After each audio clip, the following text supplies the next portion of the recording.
서울대학교 고생물학연구실의 박진영이라고 합니다. 오늘은 새가 되어버린 공룡에 대해서 강연을 하겠습니다. 네, 이 슬라이드에 보여지는 이 화석 많이 보셨을 텐데요. 19세기 말 독일 일대에서 발견된 아르카이옵테릭스라고 하는 동물의 화석입니다. 우리나라에서는 시조새라는 이름으로 더 잘 알려져 있죠. 시조새라는 화석이 처음 발견이 됐을 때 과학자들은 이 동물이 새와 관련이 있었을 거라고 생각을 했습니다.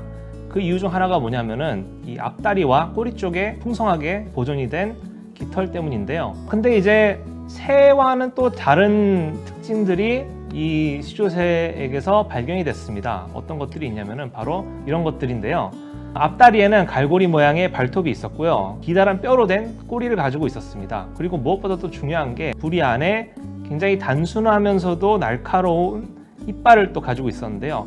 이런 특징들은 당시에 이제 오늘날 살아있는 파충류에게서만 발견이 됐던 그런 특징들이었습니다. 당시에 이것을 연구했던 과학자들은 그러면 새가 파충류에서 진화한 게 아닌가라고 의심을 하게 되었고요. 과연 어떤 종류의 파충류에게서 진화를 했는지에 대해서 알아보기 위해 당시의 과학자들이 노력을 했습니다. 우선 이 시조새 같은 경우는 이 뼈가 속이 비어 있습니다. 당시의 과학자들이 속이 비어 있는 파충류로부터 이 시조새가 기원을 했을 거라고 추정을 했는데요. 당시에 알려졌던 속이 빈 뼈를 가지고 있는 파충류는 두 가지 종류가 있었습니다. 하나는 바로 익룡인데요. 얼핏 보기에는 새와 굉장히 유사하게 생겼습니다. 이 동물은 이제 하늘을 날았던 파충류의 무리로 오늘날 살아있진 않고요. 오늘날 살아있는 조류와 마찬가지로 주둥이 끝이 뾰족하고 또 날개로 변한 앞다리가 있어가지고 하늘을 날 줄 알았습니다. 학자들은 초창기에는 이 혹시 새가 익룡에서 진화한 게 아닌가라고 추정을 했었고요. 근데 알고 봤더니 이제 익룡의 날개를 자세히 관찰해 본 결과 오늘날 새와 그리고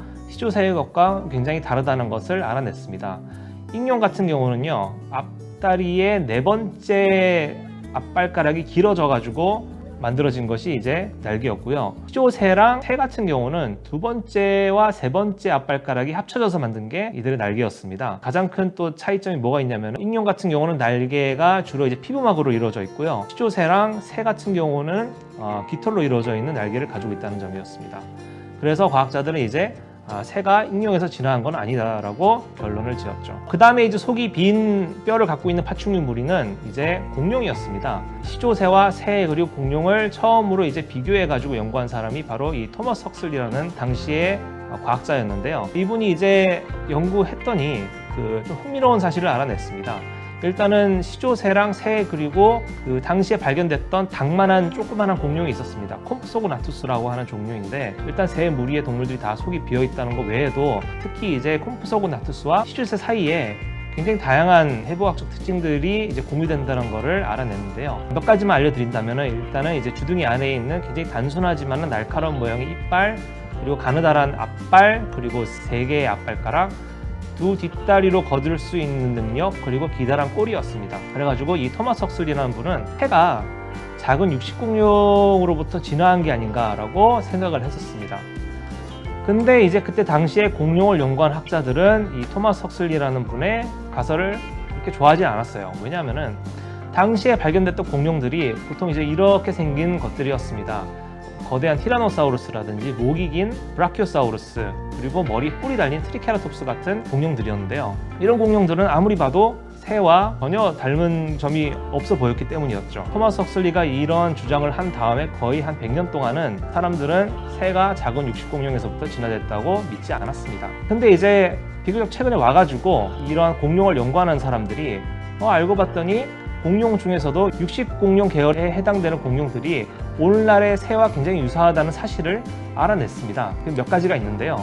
육식공룡 계열에서 볼 수 있는 새의 특징들이 무엇이 있냐면 바로 첫 번째, 하나로 합쳐진 쇄골입니다. 보통 동물에 있어서 쇄골은 왼쪽에 하나, 오른쪽에 하나 두 개가 있는데요. 오늘날 살아있는 동물 중에는 쇄골이 하나로 합쳐진 게 세밖에 없습니다. 근데 재밌는 게 옛날에 살았던 육식공룡들을 보면은 예를 들어서 티라노사우루스라든지 벨로키랍토르도 보면은 쇄골이 하나로 합쳐져 있다는 것을 과학자들이 알아냈고요. 이걸 통해 가지고 오늘날에 살아있는 새와 육식공룡이 진화적으로 굉장히 가깝다는 것을 알 수가 있었습니다. 두 번째 특징이 뭐냐면은 뒷발의 형태인데요. 새 뒷발을 보면은 발가락이 일단 3개입니다. 일반적으로 3개고 기다란 발가락 3개가 앞을 향해 있고 첫 번째 뒷발가락이 굉장히 작거나 퇴화한 형태를 가지고 보이고 있는데요. 이러한 형태는 똑같이 또 과거에 살았던 육식공룡에게서도 관찰이 되는 특징입니다. 그래서 이런 티라노사우루스라든지 앞서 얘기했던 벨로키랍토르 이런 동물들에게도 똑같이 나오는 발의 형태고요. 지금까지 알려진 동물들 중에서도 이런 발 형태를 갖고 있는 거는 새랑 이런 육식공룡밖에 없습니다. 마지막으로 이제 그동안 새만의 특징으로 봤던 깃털이 이제 육식공룡에도 발견이 되면서 확실히 새가 작은 육식공룡으로부터 진화됐다는 게 이제 인정을 받게 됐고요. 지금 이 슬라이드에 보여지는 이 화석 같은 경우는 90년대 중반에 학계에 보고된 시노사우롭테릭스라고 하는 조그만 고양이만한 육식공룡입니다. 보시면은 꼬리랑 등이랑 그 다음에 목 쪽에 솜털 같은 굉장히 원시적인 깃털을 덮여 있는 것을 보실 수 있는데요. 이런 작은 육식공룡들 같은 경우는 이런 솜털 같은 깃털을 이용해 가지고 체온을 유지를 할 수가 있었고요. 그리고 몇몇 또 육식공룡들 같은 경우는 오늘날 새에게서 볼 수 있는 굉장히 길고 뻣뻣한 날개깃을 갖고 있다는 것도 이제 학자들이 찾아냈습니다. 그래서 새가 아닌 육식공룡 중에서도 오늘날의 새처럼 활공을 하거나 하늘을 날 수 있다는 종류들이 있다는 게 밝혀졌고요. 생김새만 비슷했던 것이 아닙니다. 몇몇 육식공룡들은 또 오늘날 새처럼 행동을 하기도 했습니다. 그래서 대표적인 게 바로 이 그림에서 보여지는 공룡인데요. 보시면은 오늘날의 새들처럼 알을 품고 있는 모습으로 이제 발견이 됐습니다. 그래서 이를 통해 가지고 새랑 과거에 살았던 육식공룡이 굉장히 유사했음을 과학자들은 알아냈습니다. 이러한 특징들을 가지고 과학자들은 이제 공룡을 다시 재분류를 하기 시작했는데요. 오늘날 살아있는 비둘기라든지 닭과 같은 그런 조류랑 새를 이제 육식공룡과 함께 묶어가지고 육식공룡 계열의 공룡이라고 이제 부르고 있고요.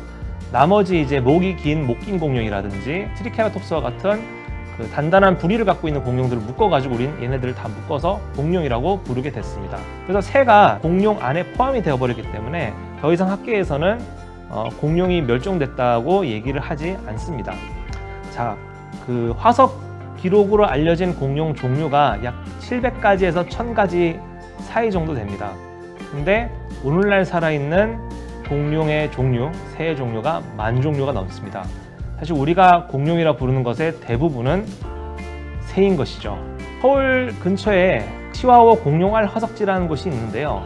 그곳에서는 이제 공룡들이 매번 해마다 와서 집단으로 산란했던 곳입니다. 근데 놀랍게도 지금도 오늘날 살아있는 공룡인 새들이 해마다 와가지고 둥지를 만들고 이제 알을 낳고 있고요. 이렇게 새가 이제 공룡의 일부분이 됐기 때문에 공룡에 대한 기네스북 기록도 이제 다 바뀌게 되었습니다. 가장 빠른 공룡 하면 예전에는 달리기를 잘하는 다리가 긴 타조형 공룡들을 얘기를 했었는데 이제는 이제 가장 빠른 공룡이라면은 매라고 얘기할 수가 있고요. 이제 가장 높게 나는 공룡 같은 경우는 두루미라고 할 수가 있습니다. 두루미 같은 경우는 어떤 경우에는 에베레스트 산을 날아서 넘어가기도 한다고 하더라고요. 이제 가장 작은 공룡은 꿀벌 벌새입니다.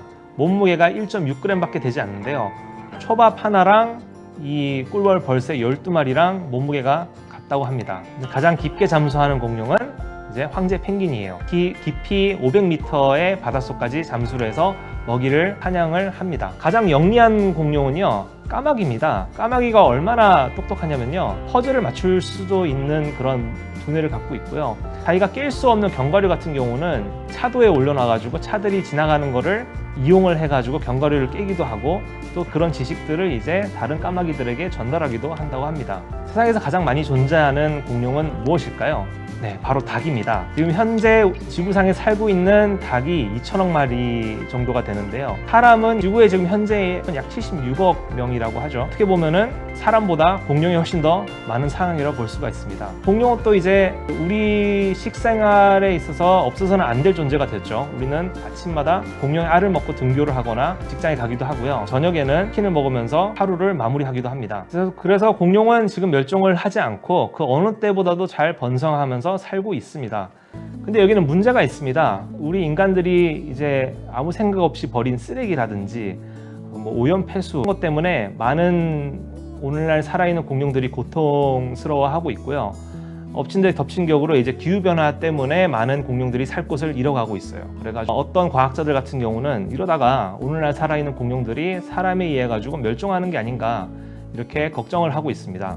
죽어가고 있는 이런 공룡들을 살릴 수 있는 방법이 있습니다. 여러분들이 이제 쓰레기를 버리거나 할 때 분리수거를 한다든지 아니면은 좀 더 이제 과소비를 덜 하는 방향으로 생활을 하면은 이들을 좀 더 도와줄 수 있다고 보고요. 어차피 우리랑 같이 지금 공룡이 살고 있잖아요. 우리 공룡과 함께 공존의 길을 택했으면 하는 게 저의 소망입니다. 제가 그래서 결국 하고 싶은 말은 공룡의 미래는 우리 사람에게 달려 있다는 것입니다. 제가 준비한 강연은 여기까지입니다. 고맙습니다.